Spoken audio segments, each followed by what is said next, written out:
साल 1976 में रिलीज हुई नागिन कई मायनों में हिंदी सिनेमा जगत की माइलस्टोन मूवी है। इच्छाधारी नाग नागिन के कॉन्सेप्ट पर बनने वाली ये पहली मल्टी स्टारर फिल्मों में से एक थी, जिसने इतनी बड़ी सफलता हासिल की थी। हम अक्सर ये सुनते रहे हैं कि बॉलीवुड फिल्मों में हॉलीवुड फिल्मों के म्यूजिक को इस्तेमाल किया गया है, लेकिन ऐसा नहीं है कि केवल भारतीय फिल्मों में ही अंग्रेजी गाने बैकग्राउंड में चलाए जाते हैं।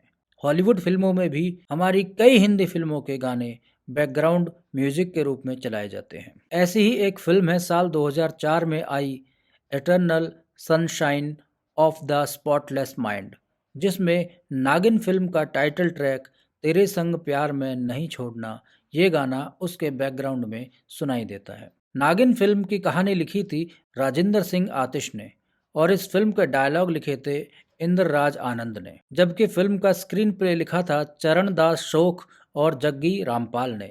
लेकिन नागिन फिल्म की कहानी साल 1968 में रिलीज हुई French film the bride war black से प्रेरित होकर लिखी गई थी। लेखक राजेंद्र सिंह आतिश ने इसी फिल्म को देखने के बाद हिंदी में ये कहानी लिखी थी और इसमें उन्होंने नागिन का ऑल टाइम हिट तड़का लगा दिया था, जो अल्टीमेटली सुपर हिट होना ही था।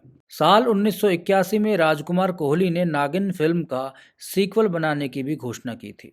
इस फिल्म के लिए राजकुमार कोहली ने लौट आई नागिन नाम से ऐलान किया था। शत्रुघ्न सिन्हा, ऋषि कपूर, रीना रॉय, रंजीता, राकेश रोशन और कुमार गौरव जैसे कलाकारों को इस फिल्म के लिए साइन भी कर लिया था, लेकिन ये फिल्म कभी नहीं बन पाई। नागिन फिल्म में 70 के दशक के कई बड़े सितारे एक साथ काम कर रहे थे।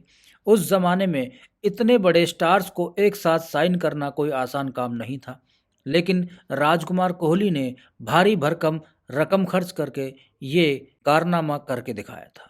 फिल्म में एक्ट्रेस मुमताज़ ने भी काम किया था, जिसमें वो राज यानी कि फिरोज़ खान की फियांसे राजकुमारी के किरदार में दिखी थी। नागिन फिल्म जब शुरू होती है तो इसमें क्रेडिट्स में इसे मुमताज़ की आखिरी फिल्म बताया गया था, लेकिन ऐसा नहीं है। नागिन के बाद मुमताज़ ने आईना नाम की एक फिल्म में भी काम किया था, जो साल 1977 में रिलीज़ हुई थी। नागिन फिल्म में संजय खान का किरदार सूरज नाम से है। फिल्म में सूरज की एक बेटी भी है। आपको जानकर हैरानी होगी कि नागिन फिल्म में सूरज की बेटी का रोल निभाया है मास्टर बिट्टू ने, जो 70 और 80 के दशक में एक पॉपुलर चाइल्ड आर्टिस्ट था। और ये लड़की नहीं बल्कि एक लड़का है, जिसने लड़की बनकर इस फिल्म में रोल किया है। इसके अलावा नागिन ही एक ऐसी फिल्म है जिसमें क्रेडिट्स में संजय खान का पूरा नाम यानी कि संजय खान लिखा हुआ है। नागिन से पहले संजय खान ने जिन फिल्मों में काम किया था उन सभी फिल्मों में क्रेडिट्स में उनका नाम केवल संजय लिखा गया था। नागिन फिल्म में रेखा के किरदार का नाम सुनीता है और सुनीता विजय यानी कि सुनील दत्त की फियांसे है।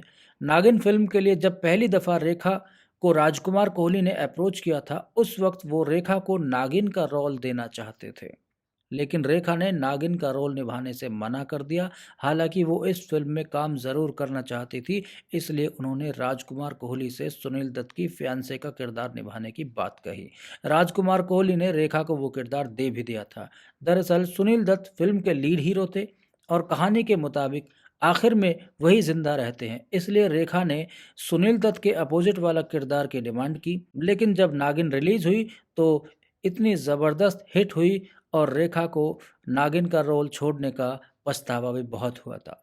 इस फिल्म के बाद रेखा ने एक फिल्म की थी, नागिन ही उसमें बनी थी, जिस फिल्म का नाम था शेषनाग, लेकिन वो फिल्म बहुत बड़ी फ्लॉप साबित हुई थी। आपको ये जानकर हैरानी होगी, डायरेक्टर राजकुमार कोहली ने ट्रेजेडी किंग यानी कि दिलीप कुमार साहब की पत्नी सायरा बानो को नागिन का किरदार ऑफर किया था। सायरा बानो को इस फिल्म की कहानी भी बहुत पसंद आई थी, लेकिन उन्होंने ये कहकर नागिन में काम करने से इनकार कर दिया था कि अपने करियर के आखिरी वक्त पर वो किसी नेगेटिव किरदार को निभाना नहीं चाहती हैं, और इस तरह से सायरा बानो ने नागिन फिल्म छोड़ दी थी। हालांकि सायरा बानो को नागिन फिल्म की रिलीज होने के बाद इस बात का अफसोस भी हुआ था। सुपरस्टार रणबीर कपूर की माताश्री नीतू सिंह जी, उनको भी राजकुमार कोहली ने नागिन का रोल ऑफर किया था, लेकिन उन्होंने भी इस रोल को ठुकरा दिया था। एक्ट्रेस योगिता बाली को भी राजकुमार कोहली ने नागिन का रोल ऑफर किया था, लेकिन योगिता बाली ने ये कहकर इस किरदार को निभाने से मना कर दिया था कि अगर मैंने ये किरदार निभाया तो मेरा करियर ही ख़त्म हो जाएगा। लेकिन ऐसा बिल्कुल नहीं है, क्योंकि रीना राय ने जब ये किरदार निभाया था तो उनका करियर ख़त्म होने के बजाय उल्टा बन गया था और बहुत बड़ी सुपरस्टार रीना रॉय इस फिल्म से बन गई थी। नागिन फिल्म में जितेंद्र ने नाग का रोल निभाया था। नागिन के रिलीज होने के बाद जितेंद्र ने कई दफ़ा ये बात कही थी कि नागिन में उनका जो किरदार था वो एक एवरेज किरदार था, लेकिन चूंकि राजकुमार कोहली से उनके बहुत अच्छे ताल्लुकात हैं तो उन्हीं ताल्लुकात का ख्याल रखते हुए जितेंद्र ने नाग का रोल करना स्वीकार किया था। हालांकि बहुत कम लोग जानते हैं कि राजकुमार कोहली ने पहले जितेंद्र को किरण का रोल ऑफर किया था, जो अभिनेता अनिल धवन ने निभाया था। लेकिन जितेंद्र को जब पता चला कि किरण नाम का जो किरदार है वो बाकी हीरोज से कम फुटेज वाला है, तो जितेंद्र ने वो किरदार निभाने से मना कर दिया था। नागिन फिल्म में कबीर बेदी का निभाया हुआ किरदार, जिसका नाम था उदय, वो एकलौता एक ऐसा किरदार था जिसे अनिल धवन के निभाए हुए किरदार से भी कम फुटेज दी गई थी। राजकुमार कोहली ने उदय के रोल के लिए पहले राकेश रोशन को अप्रोच किया था, लेकिन राकेश रोशन ने ये रोल करने से मना कर दिया था और फाइनली ये किरदार कबीर बेदी के हाथ में लगा था। नागिन फिल्म में कबीर बेदी के अपोजिट एक्ट्रेस नीलम मेहरा नजर आई थी। फिल्म में नीलम मेहरा के किरदार का नाम शीला है, जो उदय की पत्नी है। ये किरदार काफ़ी बोल्ड है और नीलम मेहरा ने इस किरदार में काफ़ी एक्सपोजर भी दिया है। लेकिन नीलम से पहले राजकुमार कोहली ने इस किरदार के लिए अभिनेत्री बिंदिया गोस्वामी को अप्रोच किया था। शुरू में तो बिंदिया गोस्वामी को फिल्म की स्क्रिप्ट बहुत पसंद आई थी, मगर जब उन्हें पता चला कि शीला के कैरेक्टर में उन्हें बहुत एक्सपोजर करना होगा तो उन्होंने नागिन में काम करने से इनकार कर दिया था। नागिन फिल्म में भले ही जितेंद्र ने केवल राजकुमार कोहली से अपनी दोस्ती के चलते काम किया हो, लेकिन नाग के इस किरदार ने एक वर्सेटाइल एक्टर के तौर पर जितेंद्र को बॉलीवुड में स्टैब्लिश कर दिया था।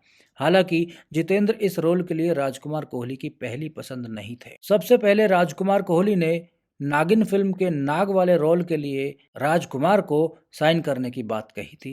राजकुमार के साथ राजकुमार कोहली की बात नहीं बन पाई थी।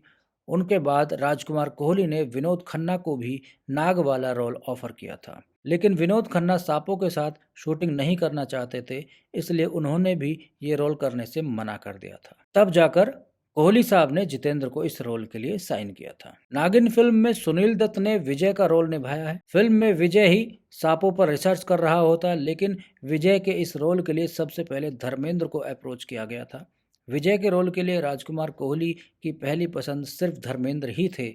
वो उन्हीं को लेके फिल्म बनाना चाहते थे, लेकिन क्योंकि उन दिनों धर्मेंद्र बहुत ज़्यादा बिजी रहते थे, बहुत बड़े सुपरस्टार थे उस वक्त धर्मेंद्र, उनके पास इतनी सारी फिल्में होती थी कि वो दिन और रात दोनों समय शूटिंग करते थे। इसी वजह से उन्होंने इस फिल्म को मना कर दिया था और फाइनली ये किरदार सुनील दत्त साहब के हाथों में गया था। नागिन बनी रीना रॉय की ये पहली मेजर हिट फिल्म थी। यूं तो रीना रॉय का करियर साल 1972 में आई फिल्म जरूरत से शुरू हो गया था। नागिन से पहले रीना रॉय जंगल में मंगल, जैसे को तैसा, गूंज, मदहोश, जख्मी, उम्र कैद, वरदान और बारूद जैसी लगभग 15 फिल्मों में काम कर चुकी थी। लेकिन नागिन जैसी कामयाबी उन्हें पहले कभी नहीं मिली थी और ये फिल्म रीना रॉय के करियर के लिए एक टर्निंग पॉइंट भी साबित हुई थी। जिस वक्त रीना रॉय ने नागिन फिल्म में काम किया था उस वक्त उनकी उम्र केवल 21 साल की थी और इस फिल्म नागिन ने रीना रॉय की पूरी जिंदगी ही बदल कर रख दी थी। दरअसल नागिन टॉप एक्ट्रेसेस को ऑफर की गई थी, लेकिन नेगेटिव किरदार होने की वजह से इस फिल्म को रिजेक्ट कर दिया था। रीना रॉय की मां को भी डर था कि नागिन के बाद उसकी इमेज खराब हो जाएगी, पर रीना रॉय ने कहा था कि वो पेड़ों के इर्द गिर्द घूमते हुए एक्टिंग करते हुए बोर हो चुकी हैं, वो कुछ अलग करना चाहती है, इसलिए उन्होंने इस चुनौती को स्वीकार किया और इस फिल्म को करने के लिए उन्होंने हामी भरती थी। रीना रॉय आगे बताती हैं कि वो राजकुमार कोहली जी का धन्यवाद देना चाहती हैं, डांस मास्टर कमल जी को और भानु अथैया जी के खूबसूरत कॉस्ट्यूम के लिए वो बहुत आभारी हैं। रीना रॉय कहती है कि वो बहुत फूडी किस्म की लड़की हैं, जो कभी भी स्लिम ट्रिम होने में विश्वास नहीं करती है, लेकिन नागिन फिल्म के लिए रीना रॉय को डाइट भी करनी पड़ी थी, अपने आप को स्लिम ट्रिम करना पड़ा था, जबकि वो ऐसा बिल्कुल नहीं करना चाहती थी। नागिन फिल्म के बाद फैंस उनके प्यार में पागल हो गए थे। रीना रॉय ने एक इंटरव्यू में बताया था कि फैंस की भीड़ उनके घर के बाहर जमा रहती थी। पुलिस वाले बंदूक लिए उनके घर के बाहर सुरक्षा के लिए खड़े रहते थे। अक्सर फैंस उन्हें खून से लिखे खत भेजा करते थे और ढेर सारे मैरिज प्रपोजल भी रीना रॉय को उस दौरान मिल गए थे। नागिन फिल्म के लिए रीना रॉय को film fair best actress award के लिए नॉमिनेट किया गया था। रीना ने अपने फिल्मी करियर में 100 से ज़्यादा फिल्में की हैं। 1983 में पाकिस्तानी क्रिकेटर मोहसिन खान के साथ शादी के बाद रीना ने फिल्मी दुनिया से दूरियां बना ली थी। वहीं बात करते हैं राजकुमार कोहली साहब की, जो इस फिल्म के निर्देशक थे, निर्माता थे। एक निर्देशक के तौर पर नागिन उनकी दूसरी फिल्म थी। इससे पहले राजकुमार कोहली ने कहानी हम सब की नाम से एक फिल्म डायरेक्ट की थी, लेकिन ये फिल्म कुछ खास कमाल नहीं कर पाई थी। नागिन उनकी दूसरी ही फिल्म थी और ये बहुत बड़ी ब्लॉकबस्टर साबित हुई। एक निर्देशक के तौर पर उनकी दूसरी फिल्म इतनी बड़ी हिट हो जाना, ये वाकई में एक किस्मत की बात है और एक मेहनत की बात है जो जो राजकुमार कोहली साहब ने की थी। क्योंकि इतने बड़े स्टार्स को लेके अपनी दूसरी फिल्म बना पाना बहुत काबिले तारीफ है, जिसके लिए राजकुमार कोहली साहब की तारीफ करना तो बनता है।